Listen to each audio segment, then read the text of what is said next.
Thank you for the invitation, by the way. It's a very charming country, and you're very charming people. I really I've been enjoying my stay here. Thank you for that introduction.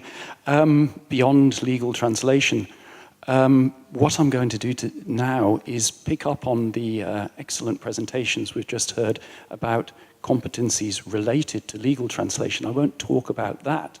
What I'm going to talk about is the step beyond, the moving target of competencies that we see in the European institutions and in Switzerland. Switzerland is in many ways outside the EU, but is very intimately bound with it, and the European language industry is reflected in Switzerland as well. I mean, Switzerland is not different from the rest of Europe in that sense. I'd like to begin actually with my wife, who was mentioned at the beginning, because she's at the ECJ, and she's a lawyer linguist there. I call it the ECJ still, by the way, not the JCEU or whatever. I'm sorry. I think they do as well, but never mind Bart. And there's a presentation that the ECJ, lawyer linguists, do to try to recruit, to try to promote. And one of the slides in it, this is a kind of localized version of it, shows a decision-making node. What makes lawyer linguists different from other translators, perhaps? Well, does the source concept exist in the target system? Yes, translate it. By the way, I'm not mocking my wife or the ECJ, please. Doesn't it exist? No. Downwards. Compare and apply a functional equivalent. Now, the point there is that the lawyer linguist, the trained lawyer as such, will be able to try and find in the target culture a functional equivalent that might work. Now, I am not legal. I've been a professional translator for many years, but I'm not a specifically legal translator. I'm certainly not a lawyer. But I am a researcher in cognitive processes, in other words, cognition and the way people learn and the way people develop. And basically what we've got is a decision-making node here that is giving us a choice. It's a very common way of looking at the way in which cognition works. You make decisions on the basis of input, source, through the brain, target. Translation interpreting involves a source, a target, and cognitive activity between. And that cognitive activity between is a decision such as that described by somebody called Anthony Pym, who's quite big in our field. You used to work for him, exactly. Where he says basically what's translation competence? All it is being able to generate two versions of a particular term, word, text, phrase, and choose the best alternative, the most viable alternative. That's what he's saying. This is a fairly common view of what cognition involves, until fairly recently. Now, let's go back to the lawyer linguists, because, of course, from their competence profiles, what they have, looking at their presentation as well, is they have to be lawyers with a law degree, and they have to be experts in national and comparative law. They also have to be proficient in languages, by the way. Okay? But what else do they have to do? Well, they have to do research, not just for themselves, but for the court itself. They are researchers for the court. Part of what they do is research for the court, not just terminology, but also actually in cases. They contribute to the legal analysis of cases. They assure global document quality. In other words, they are quality assurers, not just translators, as it were. It comes close to this lawmaking idea of the translators that you were talking about. They collaborate. They collaborate very, very closely, I know that, with their colleagues in other language units. Experts in Italian law will collaborate with experts in English law, and that's how they get their translations done. And they collaborate with interpreters, and they do other things like recruiting, so on and so forth. So it's a fairly complex profile. It's not just making a decision about translation. It's not just about the cognitive act of translation in the brain. Have a look at what the European Parliament is doing now. They're redefining their profiles, the European Parliament. Alison Graves recently talked at a SUTI meeting. SUTI is a big worldwide organization like the European Masters in Translation network, where kind of worldwide translation and interpreting training institutes get together. And she was talking there, and this is her profile. They're reprofiling their translators. I mean, their translators are, remember, people who translate legislation, but not just. What they want, top of the list, is actually flexibility, detail, IT skills. I'm sorry, that's outside of the brain. Organizational skills, sorry, you're working in an organization. It's not just about organization, actually, of your own workplace. It's about working in an organization. Research skills, analytical skills, general knowledge, language knowledge, cultural awareness, and a word that's never been mentioned today, actually, creativity. Interesting. Cognition has gone a bit further than the in-the-brain cognition idea. It's moving out, and it's looking at translation activity, cognitive activity, as something that's happening within a complex system. It's done by people, it's done by systems, it's done by environments, and they're cultural artifacts. Basically, if you think about the word, translation, memory, what we've got is externalized memory. Basically, cognition, we're no longer relying on memory here. We know our children never rely on their memories. They just look at their iPhones and find things out that way. That is the way things are and will be. So basically, technology is having a big impact on the way people are, the way people work, including translators, the way they cognitively achieve their tasks, their competencies. These are just a couple of quotes, again, from not so recent publications, because this has been around for a long time. And just to show you how our decision-making is conditioned by the technology we use. Now look at this. We do cognitive research. We look at how translators work. This is professional translators. This is just a tiny little bit of part of the research we do. We do lab research and we do workplace research. We got professional translators in Switzerland, and a couple of them actually from the European Union, to come in and work in a lab, doing a translation without CAT tools. We gave them a text to do. They had as much time as they wanted to do it, and basically what they did was translate it. The text is below, we don't need to show it, from English into their mother tongue, German, and one of the sentences was 22 words, one of the sentences was 28 words, one of the sentences was 38 words. Now, a 38-word sentence is long. Okay, so they split it up. At the workplace, of course, we couldn't give them the same text to do, but we looked at text that they had translated with their tools, with their translation memory tools. Texts of a similar nature, kind of more general text. 50% of them translated a 38-word sentence or more with 38 words or more. We think that has something to do with a tool that's probably telling them, this is a sentence, translated as a sentence.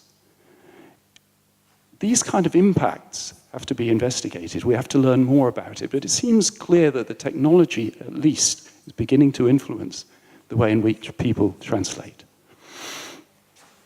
So in other words, basically, decisions are not only guided by our ability to make a binary decision between what's appropriate, what's not appropriate, but actually by what we call the socio-technical environment of translation, the situation in which translation takes place. So the cognitive act in the human brain is embedded in a cognitive act that's an event. And it's the actors and factors of this event that are quite important. They're most equally important, probably equally important, to the way in which translation is done as the knowledge in the particular mind, or the cognitive act in a particular mind. So basically, what I've been trying to say is that legal and other forms of translation is at once a cognitive act and a situated event. It is interactive and it's socio-technical. So basically, from my point of view as an educator, perhaps I should look not at the act, but at the event. Not at the action, but at the interaction. Not at individual cognition, but at what's called 4E cognition. Cognition as embedded, as embodied, as extended and as enacted in a particular situation at a particular time. It goes back to this idea of practice, experience, working in a specific environment.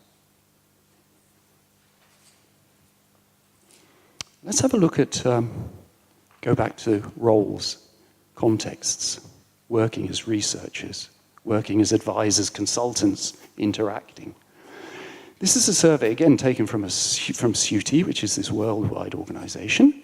And what we did in this survey last year, we asked the educators, of course, what they thought the main challenges are for their graduates to get a job, and what they will be.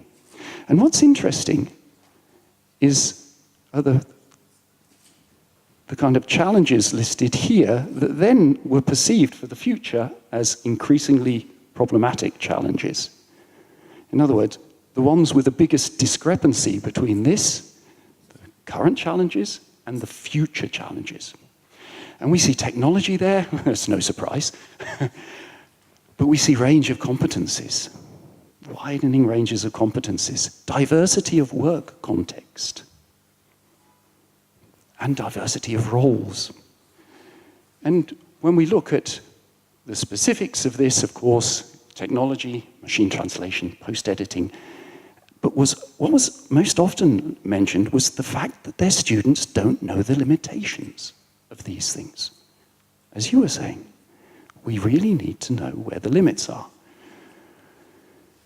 Range of competencies. People were talking about digital literacy, of course, but the ability to evaluate, to adapt, to create, to consult, and to manage. Work context diversity, LSPs, language service providers, getting bigger. The portfolios are getting broader. More paraprofessional and interprofessional contexts are being used. And accessible communication.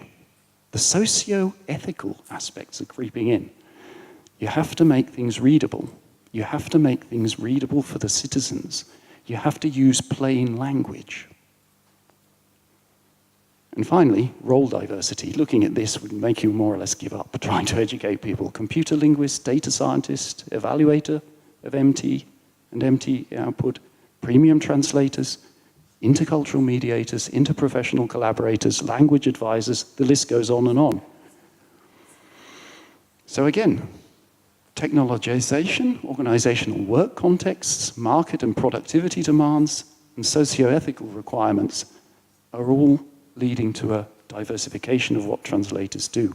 Even a legal translator. Look at the roles that UCJ, look at the roles that are coming up in the Parliament. By the way, European Parliament, just as a fairly easy example, their translators now are involved actively in organizational communication in turn. They have to design, speak, and produce podcasts every morning in their separate languages on the main events of the day. That's the role, this role of translation is, I don't even know what we're going to call it in future, but perhaps translator is no longer going to be the word. What used to be homogeneous is becoming multiplicitous, flexible, and adaptive, and this is where the flexibility comes in. Less perhaps visible amongst the professionals who themselves, the professional work contexts in which they work at the moment because they have an assigned role. But from the point of view of the educator, what's that role going to be in 5 years? That's what we're looking at. This has effects on competence and the way we model competence, the way we look at competence. And Uchat very, very cogently mentioned so-called componential competence models. Models where cognitive scientists really have tried to put together the main elements of what translation competence involves that goes beyond just the choices of this or that. And she mentioned quite cogently one of them, which is the PACT-A translation competence model. Now, you don't have to know these. It just shows that what's happening is people are looking at the way translators work, and this is based on psycholinguistic and process-oriented cognitive research in labs, so on and so forth. So, it is validated. But you've got competencies that are linguistic, extra-linguistic, knowledge of translation, instrumental, in other words, research, psychophysiological components all in there. What's strikingly missing there is the interpersonal.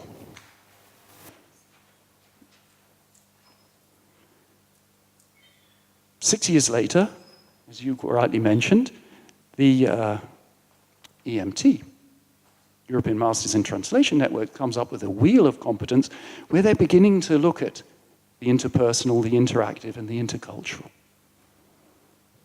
which is strikingly missing from the PACT model, which looks, again, because PACT 15 years ago was looking at what's going on in the brain, not what's going on around the brain. And now we're coming up to the present, the competence framework. Again, an EMT framework just released, really, a couple of years ago, but at the end of 2017. They just got it in 2017. For the first time, actually, they tried to define what competence is. Assimilating information through learning, applying knowledge for tasks and to solve problems within a context, combining knowledge, skills, and personal, social, methodological ability in a work or study situation. And again, this seems to have been lacking from competence modeling before, this situational aspect. Now, of course, they're talking about translation, as you said, and they're talking about many other skills. Major differences between their older and their newer model are the emphasis that they put on, and now I've got to press the right button, on quality control, quality levels, pre- and post-editing, data ownership, and data security. So we're looking at digital literacy skills here. Machine translation, the appropriateness of it, the basics of it, workflow software, support technologies. These weren't there in the previous, certainly the MT component in the previous model. But the interesting thing is here, the number of descriptors that are devoted now to these service provisional, personal and interpersonal competencies. And look what they are. 15 of the 35 descriptors, it's far higher than it used to be, are focusing on these personal interactive competencies. And look at the words that are just the keywords that are being used. Teamwork, collaboration, management. Collaborative learning strategies. You have to develop your own and learning strategies together with others to develop your own competence and evaluate yourself. These are aspects that weren't there before, this self-evaluation notion. Use of social media for networking. Review services and policies. In other words, you're actively reviewing, looking at, you're questioning things within the companies you're working for. You are suggesting that they should improve those. In other words, you're becoming a consultant, an advisor. And strangely enough, they've also added ergonomics. Not strangely, I was on the committee and I've done ergonomic research. So I insisted on that. Okay. Looking ahead, going back to Alison, why did Alison come up with all of this new profiling? Not her alone, but why is the Parliament so interested in this? Well, I think it's the elephant in the room, isn't it? The big bad wolf.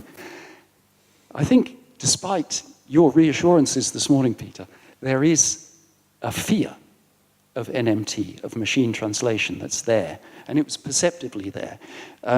Alison Graves is talking about building a brick house for their translators to confront the big bad wolf of machine translation. I would prefer to integrate it. Now, the vision that she has, and in many ways we at our institute share, is that because language is becoming more strategic, translation is becoming more strategic, including legal translation, translators would have an enormous potential as quality assurers, as consultants and advisors, as intercultural mediators, and even as co-creators, co-drafters. Why not? Now, I've got a problem here because, the reality is very different. We've done surveys in Switzerland of translators. They are not equipped to take on this role. They do not see themselves in this role. This is reflected by international surveys as well, done by David Catan over a number of years. They see translators have a self-concept. I'm not saying everyone, but generally there's a tendency for them to see themselves as low autonomy professionals. When we're talking about self-evaluation and self-empowerment, they see themselves differently. Fidelity to the source text is their major rule. 60% absolutely agree that you cannot intervene with a text. 60% are saying, I'm not going to change anything. Only 30% find it usual to mediate cultural differences in texts. Now, of course, this is going to vary from organization to organization, but that's frightening.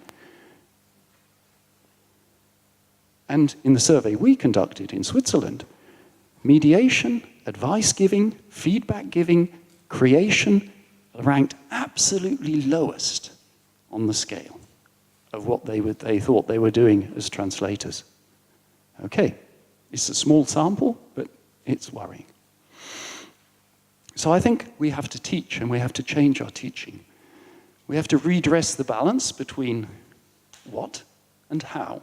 We have to move from declarative knowledge, this is the way it is, to the way you do things, procedural. We have to move from products to processes, or balance the two. As you mentioned, I think, at the beginning of your no, who was it? I can't remember. Somebody mentioned this balance between products and processes. And we have to move from individual work to collaboration. Many of us are. But we also have to reweight competences.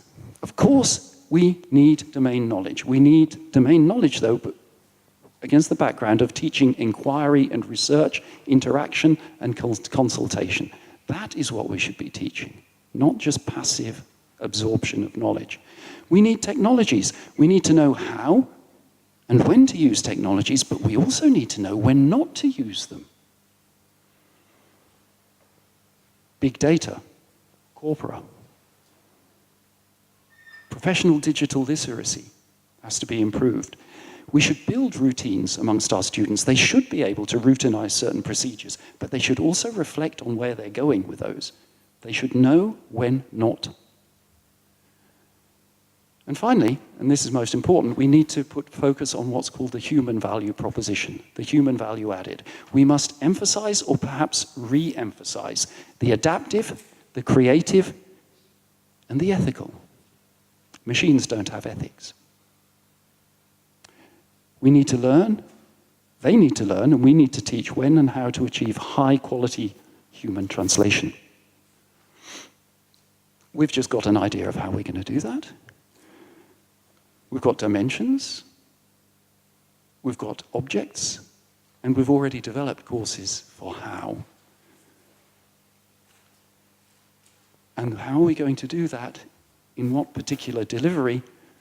Well, we will continue, as many do, with collaborative experiential learning, but we're going to explore and increasingly use interprofessional contexts, such as sitting together with lawyers, such as sitting together with corporate communicators, and teaching that together, students, getting the students together and work together. And we're focusing on processes and not just products. All our lessons now, or many of our lessons now, are being screen recorded. People are using screen recording for their assignments. They're recording their assignments and turning them in together with the products, the results of their assignments.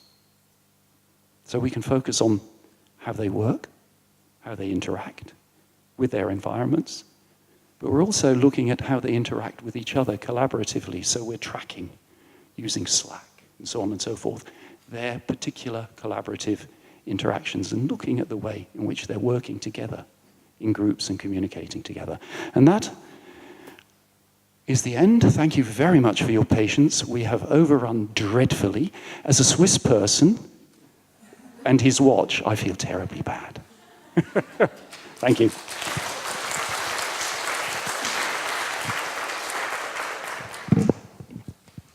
Thank you very much. Thank you very much, Dr. Messi. Thank you, everybody who made their contribution today. Thank you for your patience, for your interest, for your questions.